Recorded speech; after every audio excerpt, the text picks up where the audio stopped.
Welcome back to the Red Dice Diaries, and I've just literally got in from work, hence the coat, and I've finished watching Roll for Initiative's RPG tag video, where a number of people, myself included, so thanks for that, have been tagged, and a number of RPG related questions have been asked. I think this has been done before. I think Sean Connors did something about it. If I can find my old video response to that, I'll put a link to it using that new card thing that YouTube are rolling out somewhere in this video.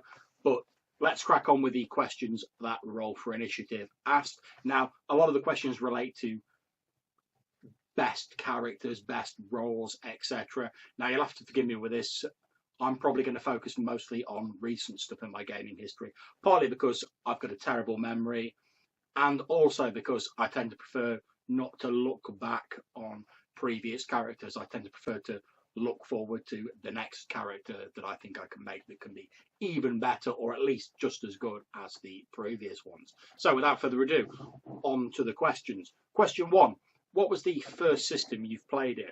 Now, I believe the first system I actually played in, the first system I ran as well, was the system Warhammer Fantasy Roleplay. I believe it was the pre-Hogshead sort of version that I was playing back then, and it's a system that I still really enjoy to this day. I have both first and second editions. I've not really gone on to the third edition due to the expense associated with it, but I really enjoy the dark Warhammer background, and a lot of people are very familiar with it. It's very easy to get into, but it has this edge of sort of a slightly Renaissance setting, but with dark sort of undertones, almost Cthulhu-esque in the nature, the undertones of chaos cults and the chaos gods, and something rotten lurking beneath the commonplace facade of the roleplay world.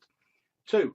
What was your first character? Now, I'm afraid I don't remember my absolute first character. The one that really sticks out in my mind early on is a Brujar, and yes, I know I've not really pronounced that properly, but I just can't shake the Brujar pronunciation out of my head, never have been able to.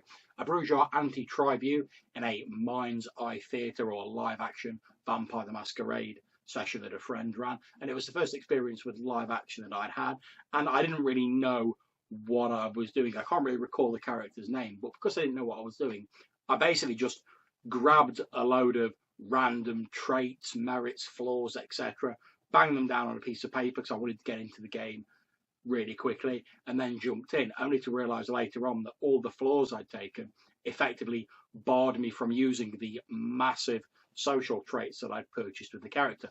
It turned out all right, though, because one of the supernatural powers that the character had was that he could effectively use this power called Dread Gaze, where you bare your fangs, your eyes glow, and you ward people off by scaring them off, and it uses social traits. So pretty much I was rubbish at everything to do with being social until it came to using that power, at which point I could basically keep anyone I wanted to at arm's length because I'd not used up any of my traits.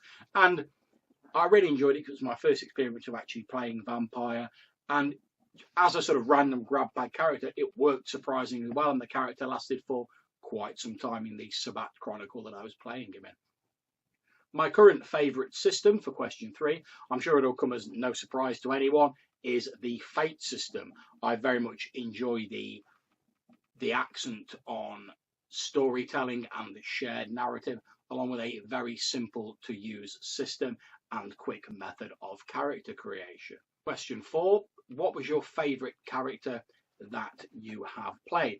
Now, I think my favourite character would be my character from Sean Connors' Warhammer Fantasy roleplay game, my Troll Slayer. I very much enjoyed playing that character.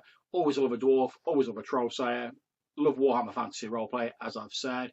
The idea of playing a dwarf who's almost snapped mentally by some sort of disgrace in their line, and the only way they can redeem themselves is by throwing themselves into combat with more mighty and mighty foes, is one that I find very appealing. And it's always good to have a bit of background, since you have to detail out the disgrace of your character and how they respond to that. And that character had a really great ending where, as the rest of the party was leaving a demonically infested town on a small barge, having narrowly escaped, while they were all asleep, the Troll Slayer jumped off the boat and headed back towards the town single-handedly, hoping to sell his life dearly, fighting against these demons that were infesting the town. And we didn't really cover it, but I like to think that the Incredible Hulk end theme music from the old Bill Bixby, Lou Ferrigno series was playing in the background as he wandered away into the distance, axe slung over his shoulder. Question 5 is, what was your least favourite character that you have played?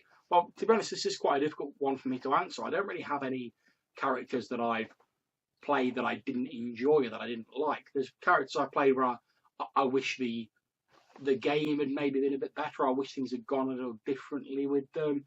But it's really difficult for me to say, so I don't think I can really answer that question, unfortunately. So I'm going to move straight on to question 6, which is, what is your favourite world or setting? Now, my current favourite world or setting is the Wild Blue campaign for Fate by Brian Engard, and it's basically a setting that mashes together the old Wild West with superpowers on a strange sort of alien planet where you're playing human colonists of a planet that was once populated by indigenous people.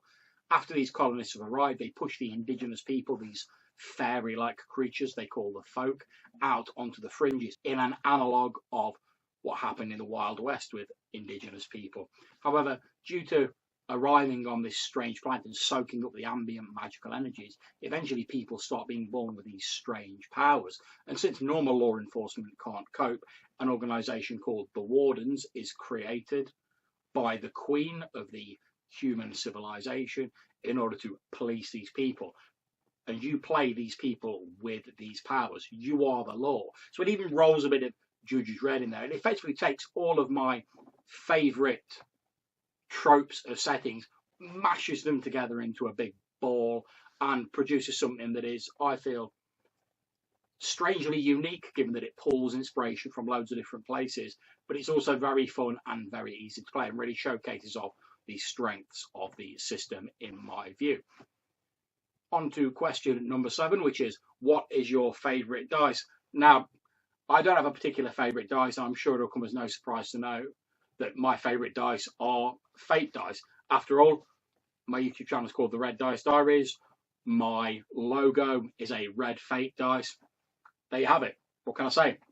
I love Fate. Question number 8. Do you prefer miniatures or theatre of the mind? Now, I have played with miniatures, and I know you can't really see them, but I've got shelves over there that have got a lot of miniatures, both painted and unpainted on them, and I do enjoy painting miniatures. However, when it comes to RPGs, I really do prefer theatre of the mind. I really can't be doing with getting bogged down into working out where every 5-foot step takes me on a grid, or measuring out ranges or stuff like that. That's absolutely fine. If you enjoy that, go for your life. Great stuff. However, for me, it always feels more like a tactical / skirmish war game than it does an RPG. I'd much rather keep things looser, more free-flowing. And yes, this does bring its own complications with it, sort of occasional fumbles where people don't realise exactly where they are, or things get mistranslated while you're discussing them, and the GM thinks that the player's in one place and the player thinks they're in another place. And that's bound to happen. However, I think that the more free-flowing narrative that results from games that use theatre of the mind, especially games like Dungeon World, where they really do push this idea of a more sort of organic, unfolding narrative combat, is far and away worth any potential complications. Question number 9 is, what was your worst glitch or critical failure / fumble in a game? Now, again, this is another difficult one for me to answer, since I don't actually play an awful lot of games. However, I do remember I was playing in another vampire game at one point, and I was playing a female Toreador in a tabletop game, and myself and another character another 2 characters, were in a carriage heading across Europe. Daylight had just started to filter over their horizon. I think we were in sort of Victorian times. And for some reason, I forget exactly why, one of the other characters in the carriage decided to attack mine. I reached out trying to hopefully grab hold of something that I could use to fend them off. And in my botch-ridden failure, grabbed hold of the thick velvet curtain covering the window on the carriage, pulled it down. Of course, in comes the sunlight streaming in. We're vampires. My character gets the full force of the sunlight, immediately starts going up in flames, arm gets all scarred and burnt up. It turned out okay because the other player character who was on my side effectively just booted the antagonist out of the carriage, pulled the door shut, and threw a covering back over the window as the unfortunate and ill-fated antagonist burst into flames and rolled down a hill. But I think that I'd have to rank up there as one of my worst botches. Okay, so we come on to question 10, which is, what is your best or favourite critical success in a game? Again, it's another difficult one for me. I think if I had to pick one of my favourite successes, it would again be from Sean Connor's Warhammer Fantasy roleplay game. After I finished playing Grindel, my Troll Slayer, I was playing a sort of angsty elven character, a refugee or a self-imposed exile from the woodland realms, a wood elf effectively, called Mormakar, who it was revealed through the course of the game had been previously involved with a young woman who had later fallen to the wiles of chaos and had become this evil sorceress called the Atelka Herzen, who was one of the main antagonists at the time. Eventually, when my character confronted her, she was lying broken at Mormakar's feet. The Atelka Herzen attempted one of the oldest tricks in the book, join me on the dark side sort of thing.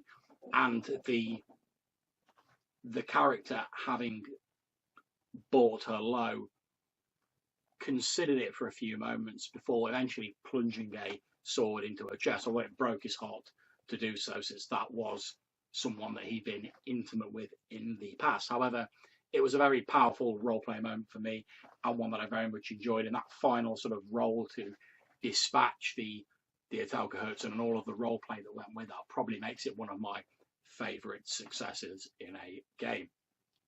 Question 11 is, what is your favourite class or type of character to play?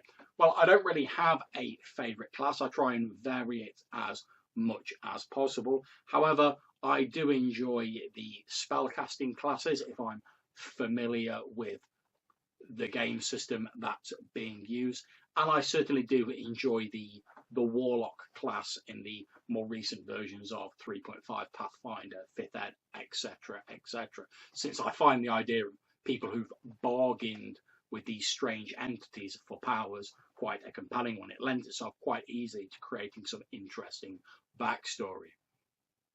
Question 12 is, what is your least favourite class or type of character to play?